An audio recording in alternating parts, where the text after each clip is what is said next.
Marcel si pesulap merah dan Gus Samsudin si pesulap perdukunan. Nah, ini apakah konsep ini pipa tulang akan menjadi warna gading?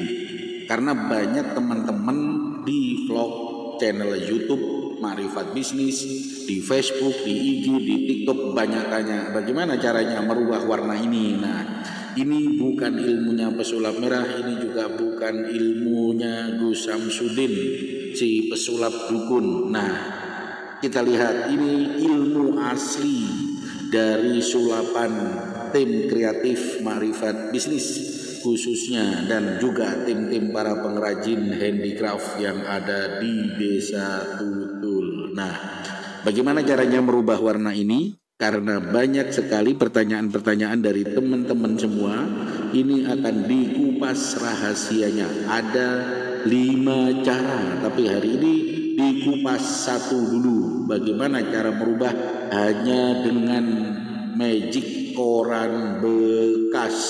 Bagaimana triknya, kita ikuti.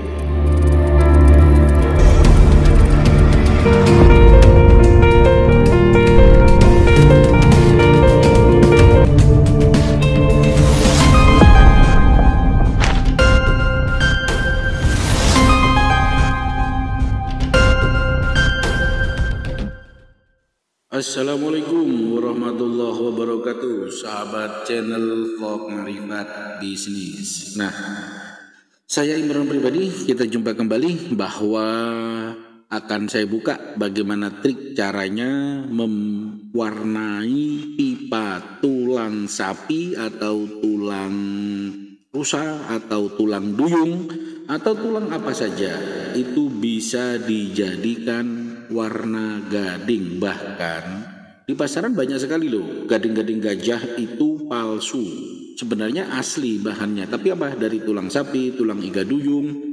Bahkan yang serupa adalah dari taring ikan dan juga taring-taring yang lainnya yang keras itu disulap menjadi gading gajah, bahkan menjadi taring macan. Bahannya apa?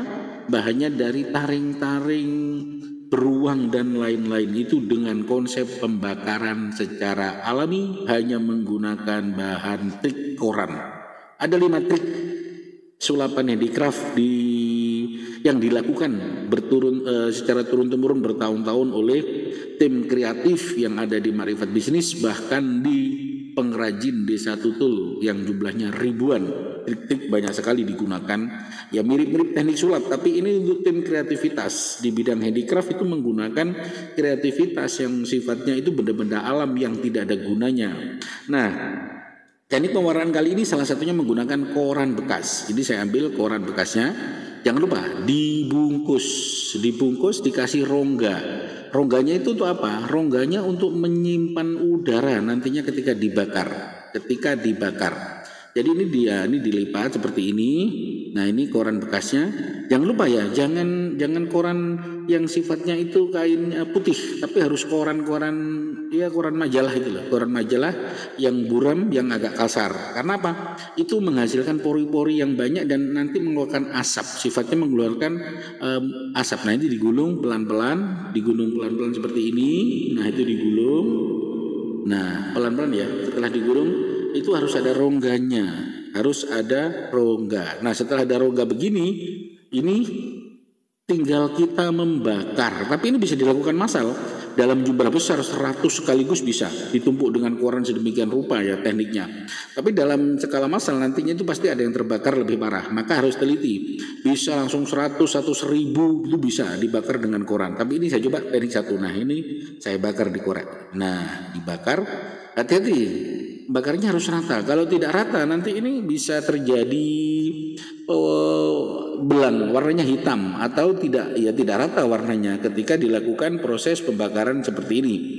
Satu persatu ini biasanya untuk kelas-kelas premium dibakar secara satu persatu.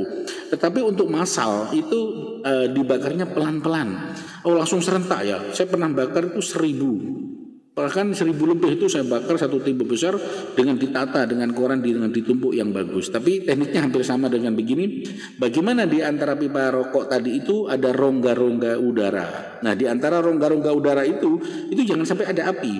Semakin jadi asap semua semakin bagus. Karena yang kita cari adalah kandungan zat, saya sebut anggap aja kambium lah. Kambiumnya koran itu yang membuat warna menjadi kuning. Batuk. Menjadi kuning. Nah, kalau menjadi panas itu akan terbakar dan rusak, akan menjadi flek-flek hitam. Maka harus menjadi asap. Bagaimana menjadi asap yang banyak? Jadi semakin asap semakin banyak semakin bagus kualitasnya. Nah, ini pelan-pelan memang. Jangan lupa ya, ketika mati ya dinyalakan lagi, mati dinyalakan lagi. Ini bisa juga menggunakan bensin ya. Nah, kalau menggunakan bensin nanti nyala, tapi itu langsung dimatikan. Bensin, kalau secara cepat menggunakan bensin dialupi kemudian jarak jauh dilempar dengan gas, wah menyala kan? Nah, setelah menyala keras itu ditutup, langsung dimatikan. Itu bisa dengan bensin. Tapi ini karena untuk percontohan teknik yang paling sederhana ya pelan-pelan menggunakan teknik ini. Jadi pelan-pelan yang untuk pengasapannya. Kalau yang profesional bisa langsung bensin atau minyak tanah, jadi langsung terbakar dalam skala cepat. Tapi setelah itu dimatikan sebelum korannya terbakar habis, itu harus dimatikan dulu apinya kalau menggunakan bensin dengan gaya partai skala besar. Nah, ini karena contoh satu-satu saya buat begini. Nah, jangan lupa ya, ikuti terus channel Makrifat Bisnis setelah pesan-pesan berikut. Audio Jungle. Nah, sahabat Makrifat Bisnis, kita coba lagi. Nah, ini dibolak-balik terus, dibolak-balik, dibakar terus pelan-pelan. Ini kan mati. Nah, ini dibakar sampai dicari. Nah, kalau memang ada sudah terbakar tapi belum warna kuning, itu bisa ditambah koran lagi, bisa ditambah lagi. Tapi ini tidak saya tambah, saya menggunakan apa adanya karena saya buat semi nanti ini, tidak terlalu semi kuning. Kalau mau warnanya menjadi full kuning, bisa dibakar berkali-kali. Mana yang masih putih bisa dibakar diulang-ulang. Caranya sangat mudah sekali. Jadi tidak memakan waktu yang lama dan tekniknya tidak ribet. Dimanapun tempat yang penting ada koran bisa dikerjakan dibakar. Nah, ini sudah rata, kalau sebegini nanti rata. Tapi ini semi ya, karena masih sekali ya. Proses pembakaran korannya masih sekali sehingga akan menghasilkan warna yang semi. Jadi tidak full kuning sekali. Ini teknik pertama ya, tekniknya banyak yang digunakan. Tapi teknik terbaik ini pakai pola pembakaran memang paling bagus daripada teknik pewarnaan yang lain atau teknik-teknik pengasapan yang lain. Saya masih sering menggunakan teknik ini karena praktis, cepat dan standarnya lebih bagus. Ada 5 yang sering digunakan oleh pengrajin handicraft yang ada di Desa Tutul. Nah, ini sulapan ala ekonomi kreatif handicraft. Nah, tim Makrifat Bisnis menemukan pola-pola ini. Nah, jadi tidak trik sulapan gaya pesulap merah atau seperti Gus Samsudin, tidak, beda. Ini sulapannya berbeda, tapi real kreativitas, sama-sama kreativitas. Ini banyak sekali loh. Gading gajah pun yang warnanya putih itu bisa dibeginikan. Gading gajah yang muda itu diwarna pakai teknik ini bagus. Kalau pembakarannya makin lama makin bagus ya. Pembakaran makin lama makin bagus. Kalau ingin retak itu harus dibakar beberapa kali, 3 kali sampai dengan mengeluarkan panas sehingga retak-retak sama dengan gading gajah. Nah, uniknya ketika dibakar ini aroma tulang itu habis. Apalagi pembakarannya itu sampai menggunakan kawat. Ada teknik itu ditusuk dengan kawat panas. Kawat kecil panas itu dimasukkan di lubangnya, di lubang rokoknya. Itu yang ini kali ini saya tidak membawa kawat yang dipanasin sampai membara kecil di kompor, kemudian dimasukkan ke dalam, disuntikan. Nah, itu hasilnya super, sangat luar biasa, lebih bagus sehingga aroma tulangnya hilang. Aroma tulangnya hilang atau aroma ikannya hilang. Bahkan kalau ingin aroma gading tertentu itu bisa dikasih aroma herbal lainnya, itu bisa masuk. Itu tekniknya. Tapi teknik ini sudah banyak dipakai oleh teman-teman. Nah, ini sudah dibakar. Nah, setelah dibakar biasanya saya bersihkan, dijemur ya, dicuci pakai air. Nah, ini dicuci pakai air, nah dibersihkan. Tetapi ini belum finishing lagi. Tapi kalau mau berkualitas super, biasanya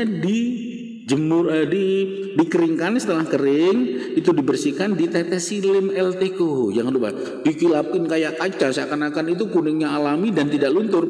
Itu ditetesi lem Elteco sampai rata. Nah, baru dilakukan proses finishing menggunakan amplas.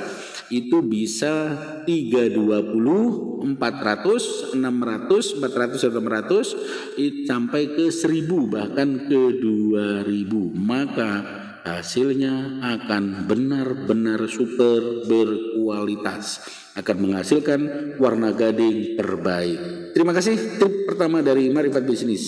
Assalamualaikum warahmatullahi wabarakatuh.